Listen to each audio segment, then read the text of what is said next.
Yes. Namaste and welcome to Pramanik Astrology channel. I'm your host Prasad Mahazani. Help you raise your vibrations and become your true self with the help of Vedic astrology. And if you want to learn Vedic astrology step by step, join my workshop for 3 hours. And link is in the description, or I'll pin that uh, workshop link. Go and check that workshop. It will help you to get started into Vedic astrology, even if you have no prior background to Vedic astrology, without spending thousands of dollars on Vedic astrology courses.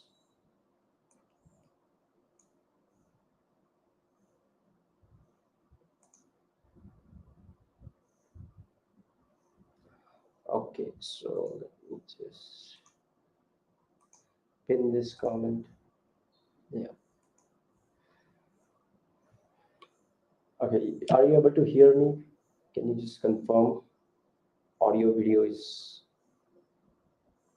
okay? Just type in AV okay if you're here.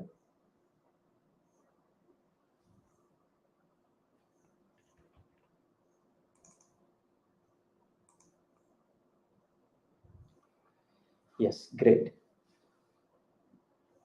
So today we are going to talk about, in last video we discussed about the Saturn Scorpio, the Saturn's retrograde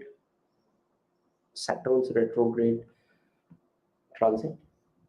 And in that transit, I explained to you the focal point, the important point of the chart. And this point is used in predicting certain events of your life. We use it as a triggering point of the transit.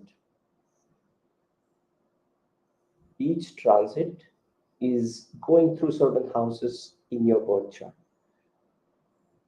So each planet is ruling certain houses in your birth chart, and it means something to each ascendant.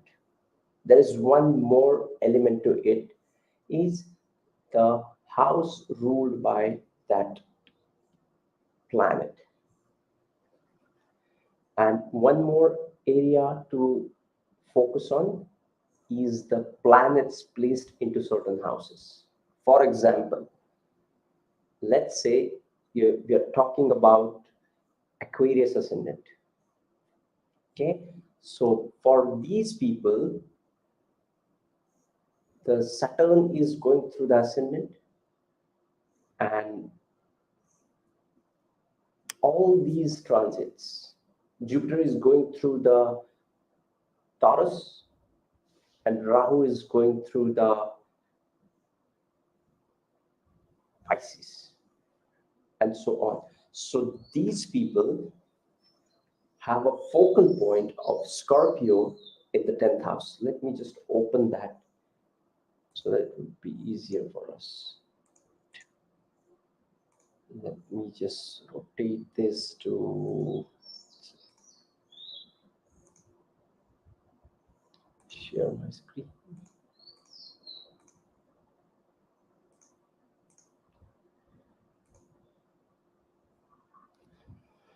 Okay, so let's say for this chart, you would see that Saturn is going through the first house for Aquarius.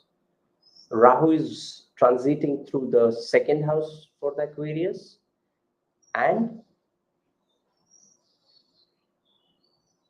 Jupiter is going through the fourth house of the Aquarius. So all these three planets are going through certain houses, are ruling certain houses, but most importantly, all these houses, all these planets are aspecting the Scorpio sign. Saturn is aspecting it with the 10th house aspect. If you consider the Rahu's aspect, Rahu is also aspecting it with the 9th house aspect. Jupiter is also aspecting the Scorpio with the second house. And we are not even considering these uh, like Mercury, Venus, Mars, the smaller transits we are not focusing on. We are more concerned about the bigger transits like Saturn, who takes 2.5 years to change the sign. So if it is aspecting Scorpio, it will aspect it for 2.5 years. Jupiter is going to aspect it for almost a year, 12, 13 months. Rahu is going to aspect it, or if it is associated with it, is going to aspect it for like 18 months. These are the bigger transits. You should focus on these transits rather than just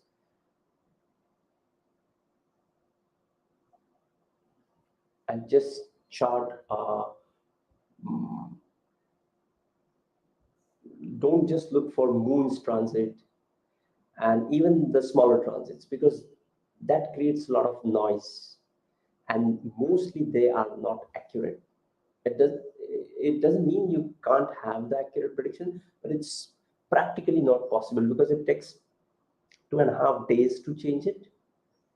So when you will predict and when you would implement, before that those days would be gone. So no point in looking for smaller transits. But the bigger transits like Saturn, Jupiter, and Rahu, they take time. They give you time. They allow you to change yourself. They give you more and more opportunity to make most of that transit, even if it is going to be the worst. There's nothing good or bad, but let's say if it is going to be a nightmare, the most challenging transit of your life, still it gives you a chance to go through it and learn your lessons. That's why these three are most important. Now, what is so important about the Scorpio? So you would see that with this, during this time, particularly during this time, what is happening is Saturn is also aspecting, Rahu is also aspecting, and Jupiter is also aspecting. So Scorpio becomes an important sign in your birth chart. And what does it mean? So let's look at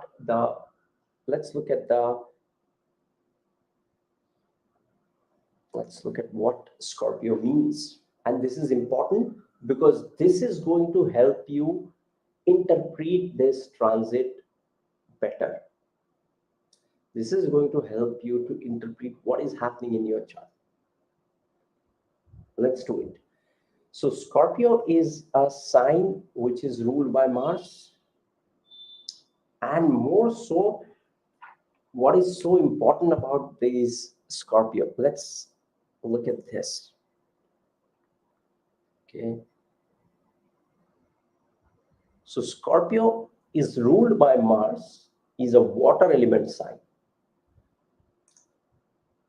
The water element sign, what it does is what is the quality of the water? Water is unstoppable. So these Scorpion people have the ability to move through any of the difficulties. Scorpio person has the ability to heal themselves and become an unstoppable force like a water. Water element also represents understanding the inner feelings. And hidden and inner feelings is nothing but the truth.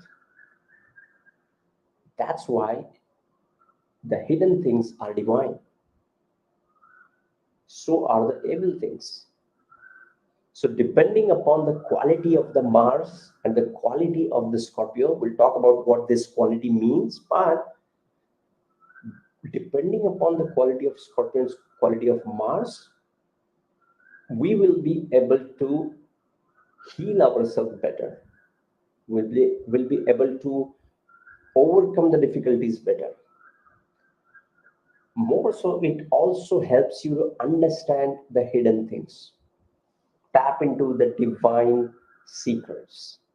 That is the biggest blessing of Scorpio. Scorpio allows you, gives you an access to the divine. And that's why you should make most out of this. Scorpio sign is a karmic sign along with Aquarius. These two are special signs. And you would also see the rulership of Rahu over these signs. Along with Mars, Rahu also is associated with Aquarius, and Saturn is also associated with these signs. So, and they also represent the 8th house things and the 11th house things. Now we are just getting more and more data points to understand Scorpio better. It's not only about water element and ruling by Mars. There are many more layers to it. Let's talk about the modality. What modality does is it shows you the modality shows you the way these people operate. When I say these people, let's say people having Scorpio Ascendant, Scorpio Moon, Atmakaraka in Scorpio, and so on. Anyhow, self-defining factors associated with Scorpio, these people have a great ability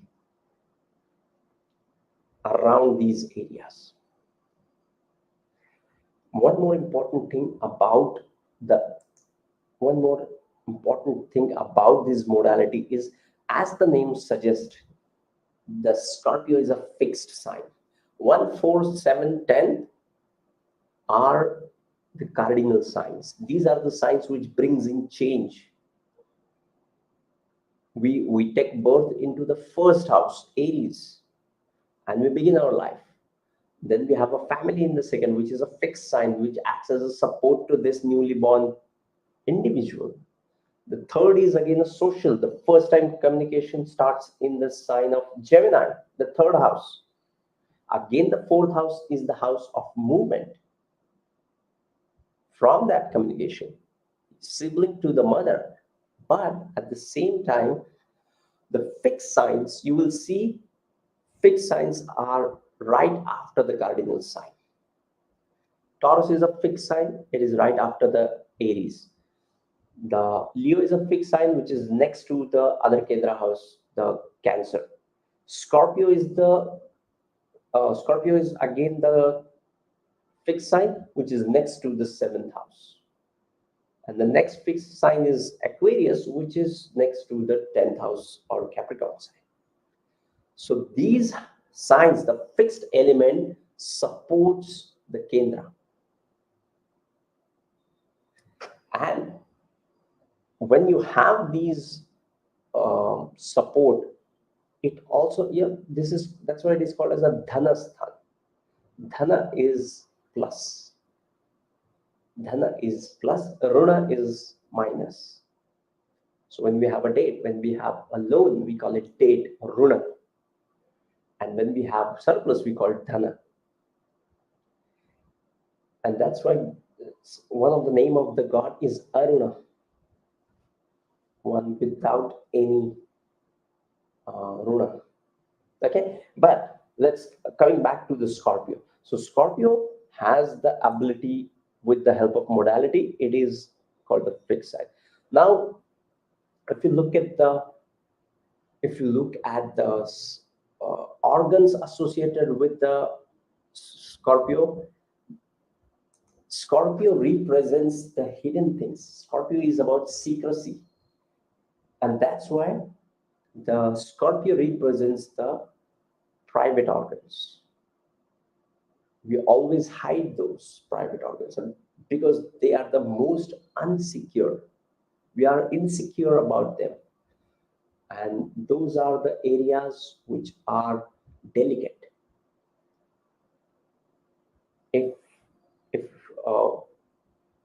And that's why we are concerned about, we as a human, we should not get harm to those organs. As a human psychology, that's why we always hide them and protect them and take care of them.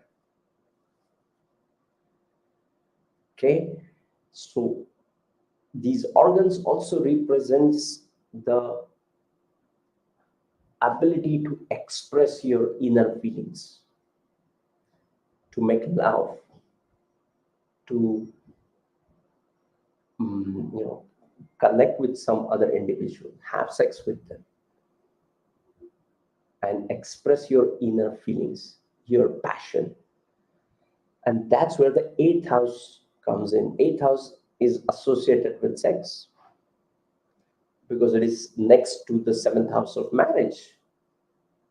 So that's why Libra is about the social things, like for the other people, and a Scorpio is a sign which is a dhana to the social thing. So it takes that social norms to the next level.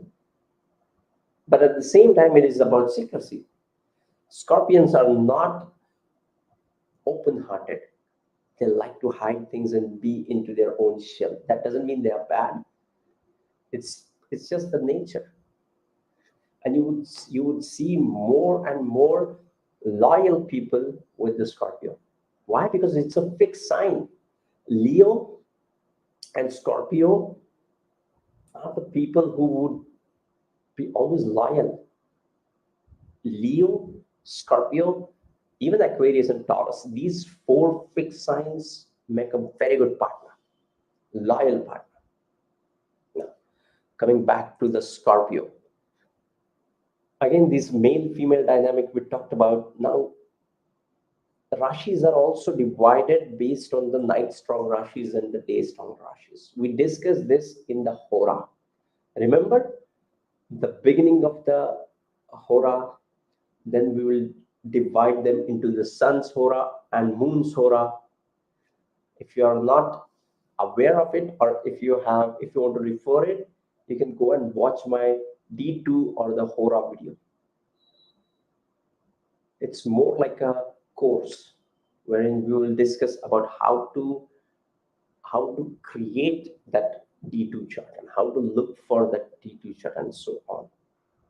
So definitely check out that. Now, in the context of Scorpio, this day strong Rashi means it is into the Sun's Hora. And there is Moon, like night strong Rashis as well. Okay, so this is a day strong Rashi. Then there are two types of Rashis: Shirsh Uday, Prisht Uday. Prisht Uday is like rising from the above, Shirsh Uday, and Prisht Uday is like rising from the back. And when it comes to rising, it has its own meaning to it. Okay, the Shirsha Rashis have the ability to make an impact, deal with difficulties, and rise above it. But when it comes to the Prishtodaya Rashi, they become clumsy. They are not. They have some. They have their own limitations to it. But with the Shirshodaya Rashis, they have the clarity to rise, clarity to make it happen, clarity of knowing what they want to do in life. That's the biggest asset one can have. If you know what you want, you will get it one day. And Scorpions are great at knowing what they want in life. They won't tell you because of secrecy. You may not even realize it, what they are thinking about. And oftentimes when we don't talk about it, there is a lot of confusion, insecurity, and distrust around these people. You will find that these people are the most misunderstood people. These are the people, they won't express themselves, and people have their own opinion about themselves because they don't express themselves what they feel about it. So if they can open their heart and express their feelings more openly, they will have lesser misunderstandings about them. Okay, now coming back to this, there are qualities of many-footed, and then there are gunas, and then there are what? Okay, you can see the feet of the Rashi is many-footed, guna is tamas, and the tattva is kapha tattva. Okay, so what it shows is Yes, hidden emotions and ability to overcome the difficulties.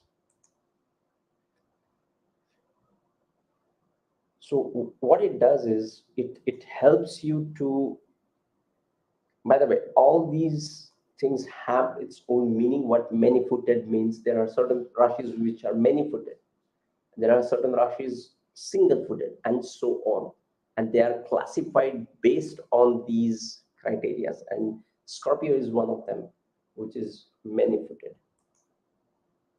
Yes. Okay. So what it does is, now you have whole different perspective to look at Scorpio.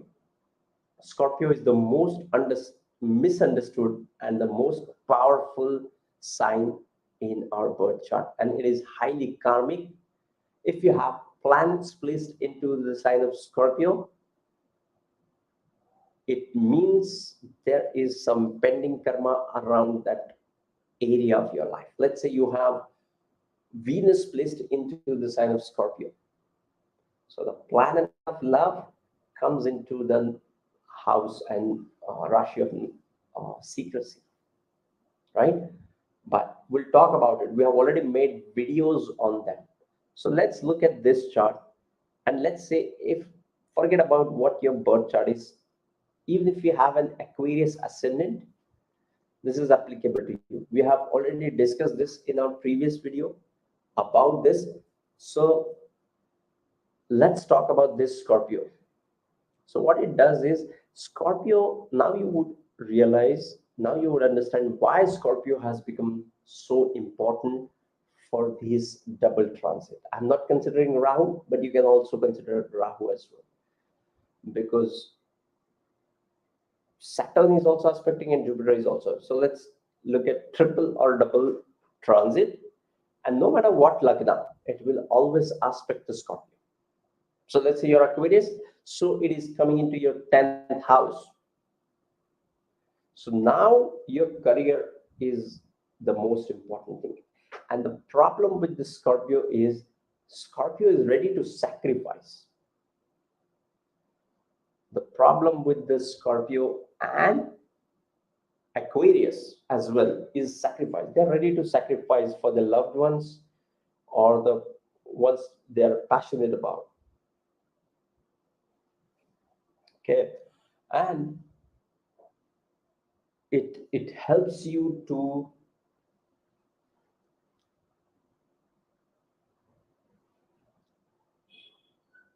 yeah.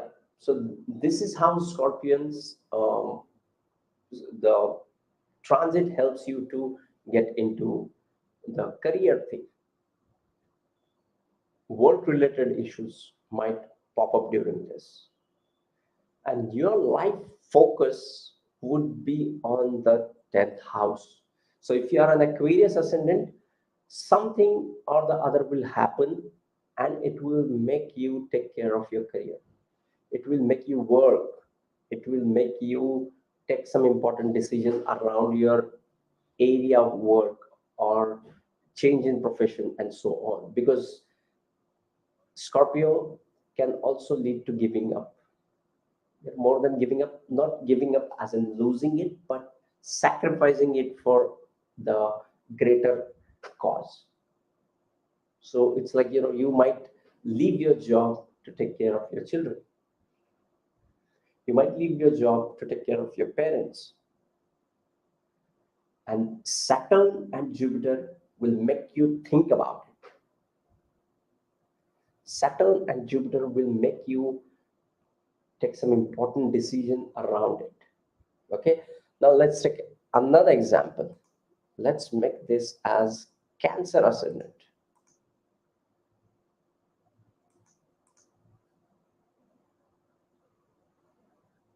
Okay, so for Cancer ascendant, where is the Scorpio sign? Here it is coming. The 5th house. So Cancer ascendant people will have a lot of pressure on their love life.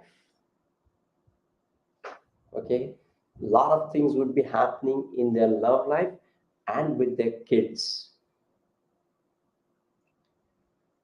because 5th house all these three important planets are aspecting and putting this focal point on the forefront. So cancer people cancer ascendant people will have to work towards their kids, or maybe they will have to work towards their love life. And Scorpio is also about the hidden things. So it may be a secret relationship. It may be with kids, it is about their education or your education as well, because it is fifth house for you. Fifth house is about things which are not in our control. Love is connected with the house of Purva Punya. So if you are in love with someone, or if someone loves you, it's not in your hand. This is a karma. There are some genetic connections, some Runanubandha we have no idea about, works through the fifth house. So fifth house is about yourself because it is a Dharma Trikona house. Fifth house is also about children. Fifth house is also about the matters of the heart, about the love and relationship.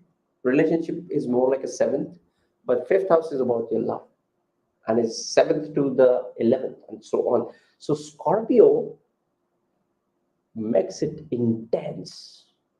And now is the time wherein your total focus would be on your love and your heart and your children. Okay, so this is for Cancer ascendant. Now let's take some random. Let's take as Aries.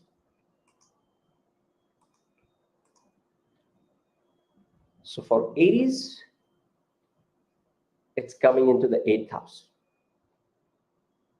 Saturn. And here's the thing, if you have planets placed in here, it becomes even more powerful. It becomes even more intense.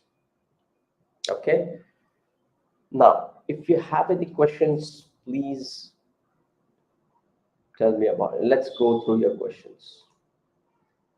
I have Sun, Mercury, Jupiter in the 7th house in Taurus. Okay, so what about that?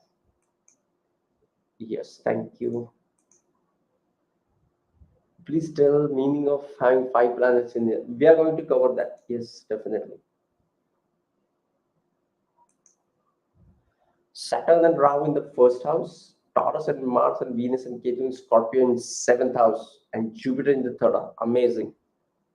Because Scorpio in the 7th house. So when you have 7th house, let's look at that. So I want, it's going to be this. So what it shows is, yes, relationship is going to be under the scanner, is going to be on the focus.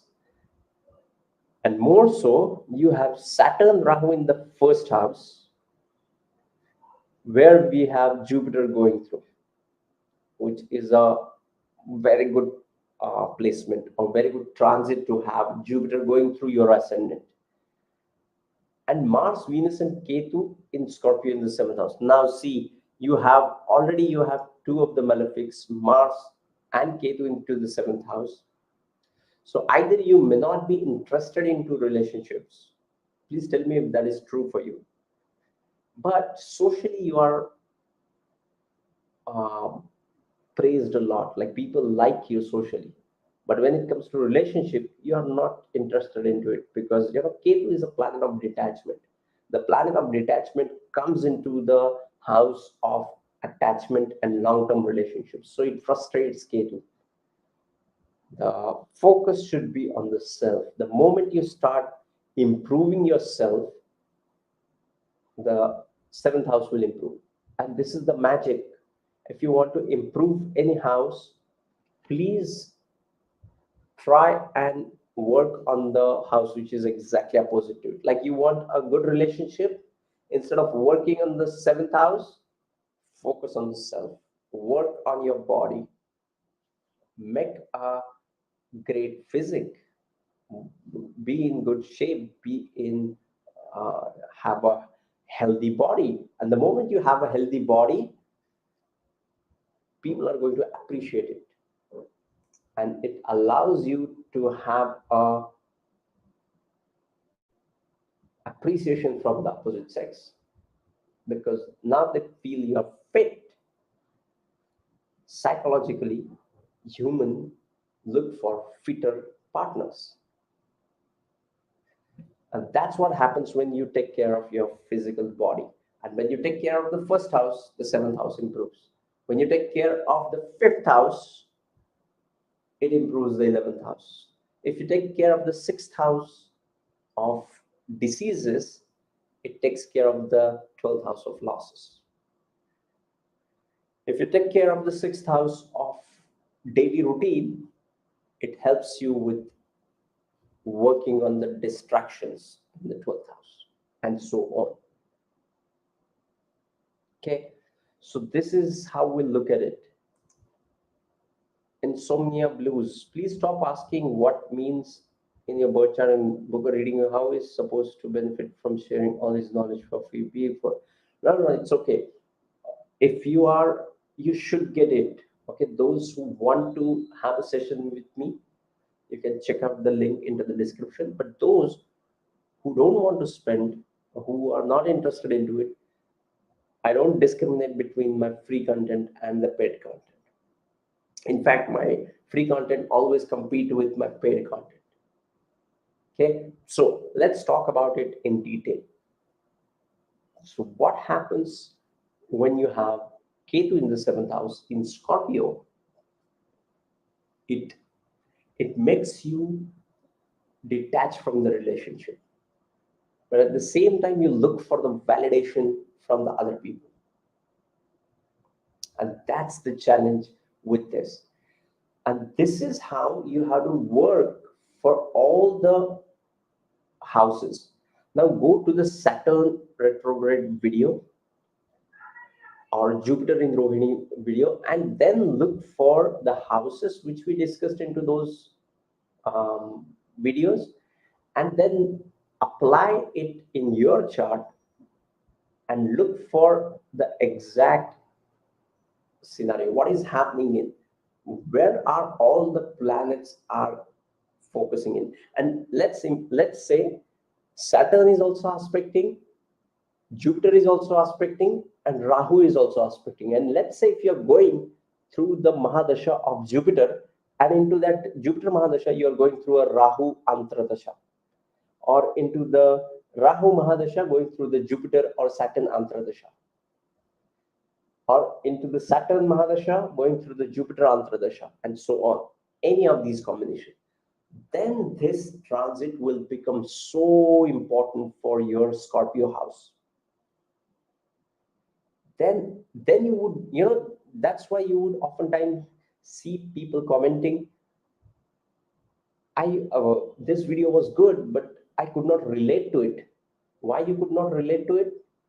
Because your chart is different. Your focal points are different. The focal point Rashi wise is same for all, but it depends where this Rashi is coming into your chart.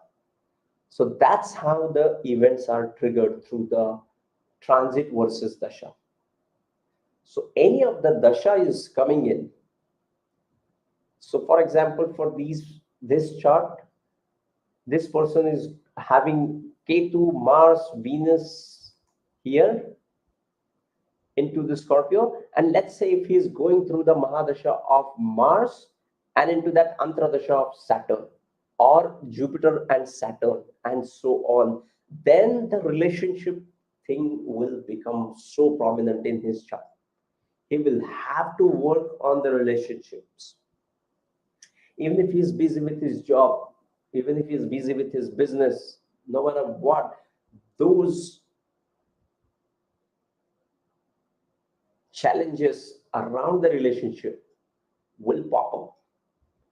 But if you have invested your time before the challenges came, then you would be able to work on those challenges better. And that's why the spending time on all the houses is more important than anything else. For example, we have fourth house of mother. Always talk to your mother. You have 11th house of friends, call them. You have 7th house of relationship. Have a connect with your partner, even if you're busy. So these are the people living around us are nothing but the houses alive. 7th house is your wife or husband. 4th house is your mother. 10th house is your father. 3rd house is your sibling. 5th house is your children. 6th house is your enemies. They are also real. You can see them. They trouble you. They don't want you to get to somewhere, but they are part of your life. And when you work on them, when you give time to them, it's easy to fix them when the difficulty comes around that area of our life. Otherwise, it becomes too difficult. For example, if you're not disciplined about finance for long, you are going to have a deep trouble in your life. You have to have a discipline around it. If you have no discipline around health, you are going to suffer a lot because you have not taken care of it, as against the person who is taking care of his health regularly, eating good, sleeping enough, working out, and so on. So he has a better chance to recover and regain his health if anything strikes to his health house. Make sense? That's what these transits are all about. And that's why this Scorpion focal point is so important for all of us. All of us have this focal point in our chart. The point is where and what we are doing to fix it. Fix is not the right word, but how we are going to heal it. How we are going to heal the 7th house Scorpio focal point. How we are going to heal the 4th house Scorpion focal point with this transit. And then you would understand how to fix them and how to get the best of the transits. Okay, now let's move on to the next question.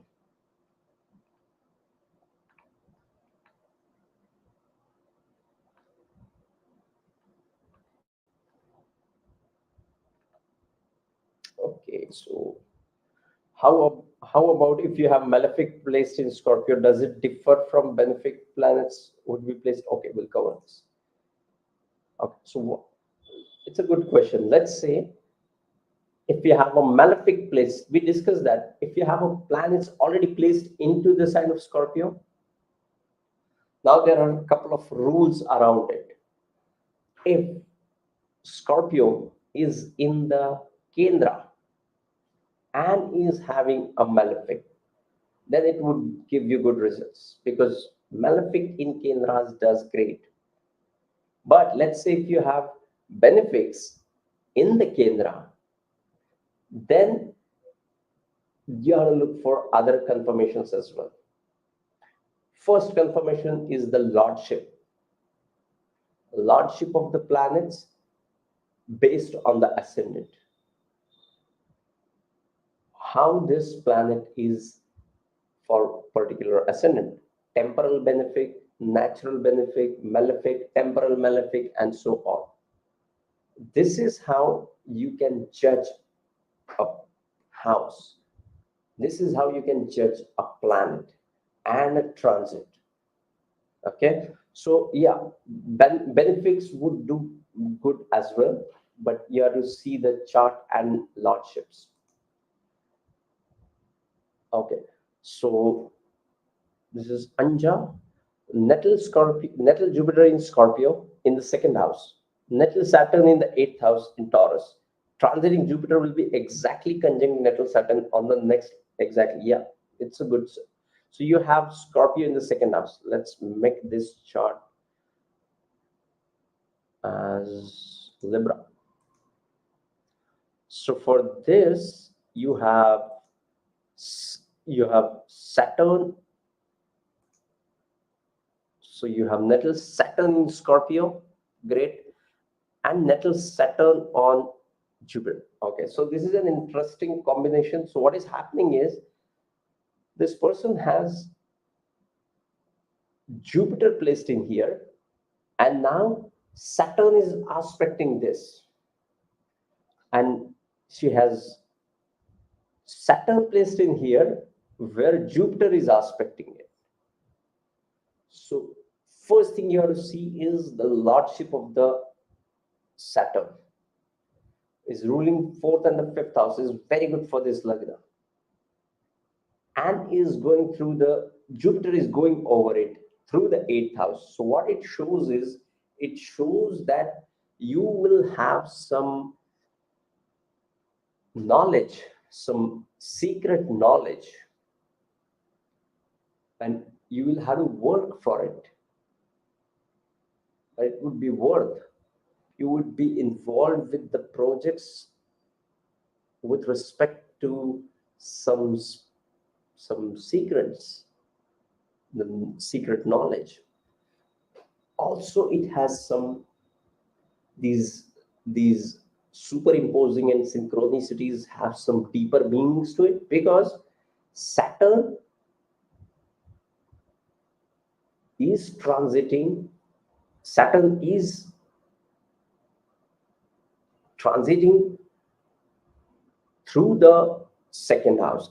Jupiter is transiting over the Scorpio. Okay, so again, this Scorpio and the 2nd house. What is the 2nd house? 2nd house is the house of the responsibilities. 2nd house is the house of uh, dependability, how people look up to you.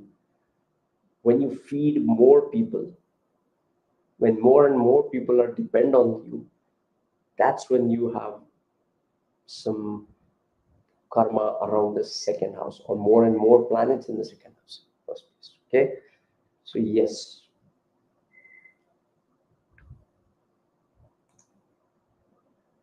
Next question: how to view this triple transit, through planets or lords, or through nakshatra placement? Yes, exactly. That's what we discussed.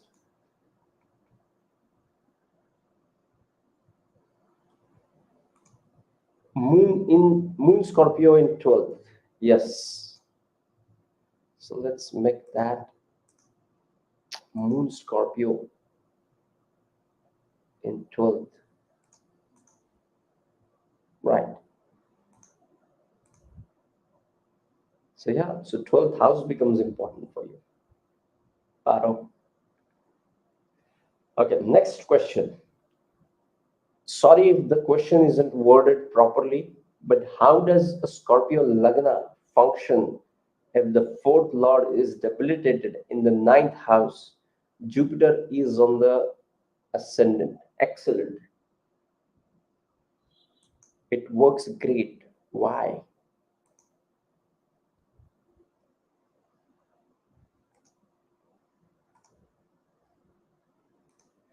So you said you have Scorpio Lagna. So you have Scorpio Lagna, and Lagna Lord is debilitated. But the Lagna Lord, which is Mars, gets debilitated into the 9th house of Bhagya. 9th house is the most auspicious house of the chart. Okay. And Moon also has a deeper connection with the Mars. Whenever we see Mars and Moon, even though they get debilitated at each other's house, still they give strength to each other because they're friends. Okay, because Mars gets debilitated in Cancer, and Moon gets debilitated in Mars. But still, if they have any association, I always feel good when I see an association with Mars and the Moon in the chart, and that too with the ninth house, a wealth giving house. Okay, so what it does is the lot of the first house into the ninth house shows your life focus would be on the ninth house of philosophy, higher self, religion, money, bhagya. Okay, I hope this has helped you. Okay, so yes, if you have any other question around this, you can always reach out to me, and you can put your question into the comment box, and I will respond to your questions. I read all the comments, literally all the comments, and I try to reply as many as I could possibly. But I read all the comments. I spend like 2-3 hours a day to respond to each comment. So if you have any question, please comment, and you can have a detailed question, but be specific because I have a very limited time to read it, so that I can, if you ask specific question, I would be able to answer it, or I would be able to direct you to the right. I would be able to direct you to the right video or the source. Okay, so we have one more question. If Saturn is retro in Lagna, Scorpio, Moon, Mars, so are you saying this is in your natal chart? And with respect to this transit, please confirm. Okay, you consider Bhava chalit? Yes, of course, you can consider. I have already made a separate video on Bhava chalit. Okay, you should definitely check them out. Okay, so yes, this was. Oh, we have one more question. Okay, let's cover that. What if I don't have any planet in Scorpio in the 8th house? But in Bhava chalit chart, Mars, my Lagna Lord, goes to Scorpio. What does it mean? Okay, Bhava chalit literally means Bhava. Bhava is house. So you have to consider the Bhava chalit, the house from the Bhava chalit, and the Rashi from the Rashi chart, the D1 chart. Okay. So yeah, anyhow, if you have any planet associated with the Mars, analyze it and consider it into the sign of Scorpio. Okay, but sign would be with D1. If you have this Mars in Scorpio in D1, then only consider it in D1. Otherwise, it would be in whatever sign it is in the D1 chart, but into the 8th house as per the Bhava chalit chart. If Saturn is, oh, what a great DP. If Saturn is at 1 degree Scorpio for a 29-degree Taurus rising, when the transit gets stronger, when Saturn is at 8 or at 29 in the house, it can ask me. Okay, so in sky, there are no houses. It's all about the degrees. So whenever it is into the degree, let's say close to 5 degrees after it and 5 degrees before it, it becomes powerful. Like 15 degrees patch around that becomes powerful. 5 degrees on the both side. Make sense? So yeah, that's how it starts. Yes, thank you, Anja. Keep commenting, keep sharing. Okay, so yes, this was Scorpio, the focal point for triple transit. As much as I could hold, grasp, and share with you guys. If you have any question, keep commenting. Sending you tons of positive energy, sending you high vibrations. See you in the next videos. Namaste.